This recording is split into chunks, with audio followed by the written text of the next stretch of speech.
Bonjour à toutes et à tous et bienvenue sur educatif.fr. Alors aujourd'hui, on va aborder une notion très simple, c'est comment calculer les coordonnées d'un vecteur dans un repère orthonormé. Alors premièrement, quand vous avez un vecteur, par exemple le vecteur AB, et qu'on connaît les coordonnées du point A, par exemple, imaginons que les coordonnées du point A ce soit xa, ya et b xb, yb. Alors xb, yb, ce sont des nombres. Xb, yb et xa, ya, ce sont des nombres. Rappelez-vous, on peut les écrire en ligne, comme ceci, ou en colonne. Vous pouvez aussi avoir une expression du style 2, 4, par exemple. Donc l'abscisse, c'est 2, l'ordonnée, c'est 4.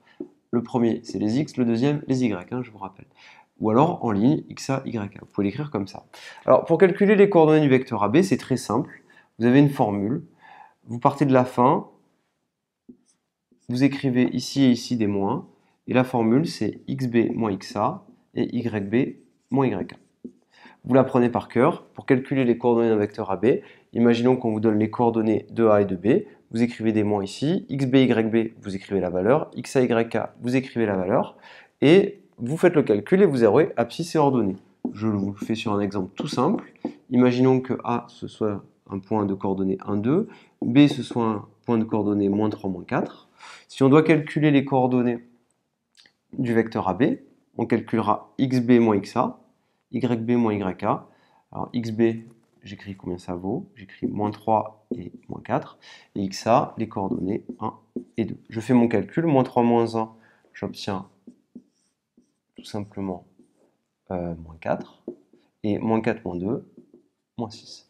Voilà comment on calcule les coordonnées d'un vecteur dans un repère orthonormé, on applique la formule tout simplement.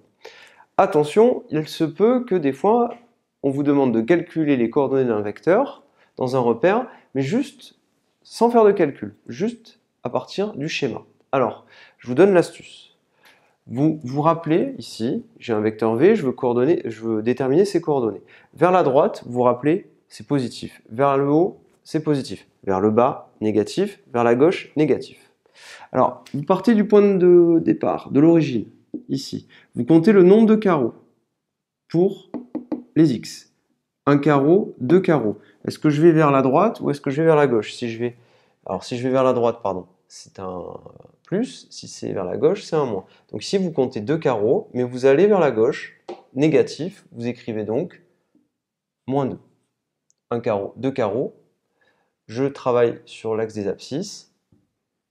Je mets un moins. Je descends comme ceci pour les y. Donc une fois que vous avez fait ce parcours-là, vous allez ici. Et là, vous descendez d'un carreau. Et là, vous descendez d'un carreau, donc le signe négatif, puisqu'on descend. Et là, vous écrivez donc moins 1, puisque vous êtes descendu d'un carreau. Évidemment, vous auriez pu le faire dans l'autre sens, en partant de là, ça marchait aussi, mais vous allez voir, on obtient exactement le même calcul. Attention, il ne faut pas se tromper. Si vous partez de là, donc vous commencez par les y, donc les y, vous écrivez moins 1, et ensuite, vous allez faire la même chose, mais en partant d'ici, pour aller là, et vous compterez les carreaux, un carreau, deux carreaux, je vais vers la gauche, je mets un moins, et j'étais sur l'axe des x. Ici, c'est l'axe des x, là, c'est l'axe des y. Et là, deux carreaux, donc vous écrivez moins 2. Et on obtient le même résultat. Ici, je vais faire la même chose, et je vais vous montrer que le calcul est identique. Donc je pars de ce point. Par exemple, je pars vers le haut. Là, c'est les y, d'accord? Donc comme c'est les y, j'écris 1, un carreau. Puis une fois que je suis là, je vais vers la droite, c'est un plus, c'est les x, ça fait 2. Si j'étais parti dans l'autre sens, j'aurais obtenu exactement le même résultat. Je pars de là, en x, 2 carreaux, en y, un carreau.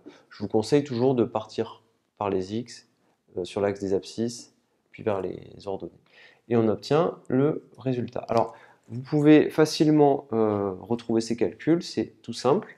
Petit cas particulier, faites attention, si vous avez un vecteur qui est par exemple comme ceci, alors je vous fais un exemple tout simple, mais attention, donc s'il n'y a pas de point, vous l'écrivez comme ceci.